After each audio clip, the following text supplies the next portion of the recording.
this is a great film and just a Thank great you. concept. I got to read more about the whole monsters theme of Universal, and you guys getting back into that, but just the idea of fear and terror and the unseen. And I feel like I've heard a horror director say that what you don't see is more scary than what you do. Can you talk about a little about that as a filmmaker? Well, it's true. It's what you don't see. I think oftentimes when you see the thing you're supposed to be afraid of, it's demystified. All of a sudden, it's not so scary anymore in the cold light of day.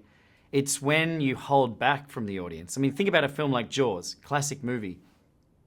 They held back on you seeing the shark, and your imagination does a lot of the work for you. It does a lot of the heavy lifting. So with this character, I knew that the audience would do a lot of the work for me if I just pointed the camera at an empty room. Yeah. Their imagination would fill that room. Yeah. It's almost like you're weaponizing the audience's knowledge of cinema against them. Yeah. You know?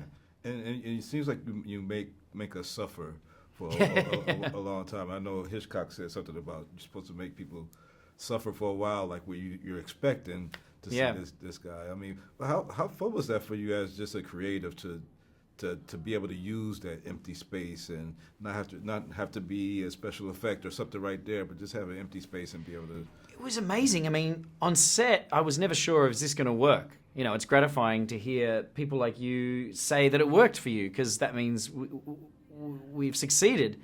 But I think, you know,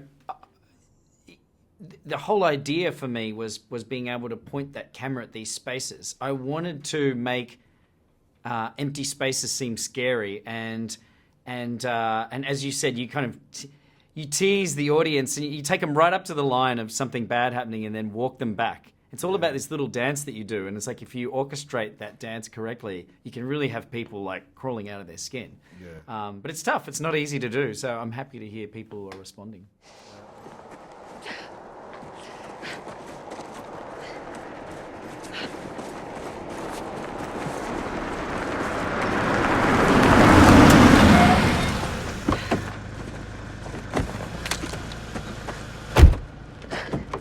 What is going on?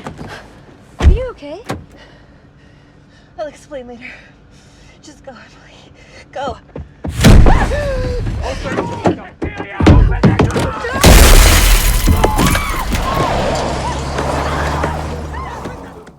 Creating the Saw series and worked on Assiduous, but how working back in Melbourne with your countrymen and your comrades, like as a creative, what does that do for you to be in that comfort level, I suppose, or just be in that familiar space? And it was great. I mean, it is good to work with Australian crews, like you said. That's my home country, so I feel like I know the rhythms and the attitudes of Australians.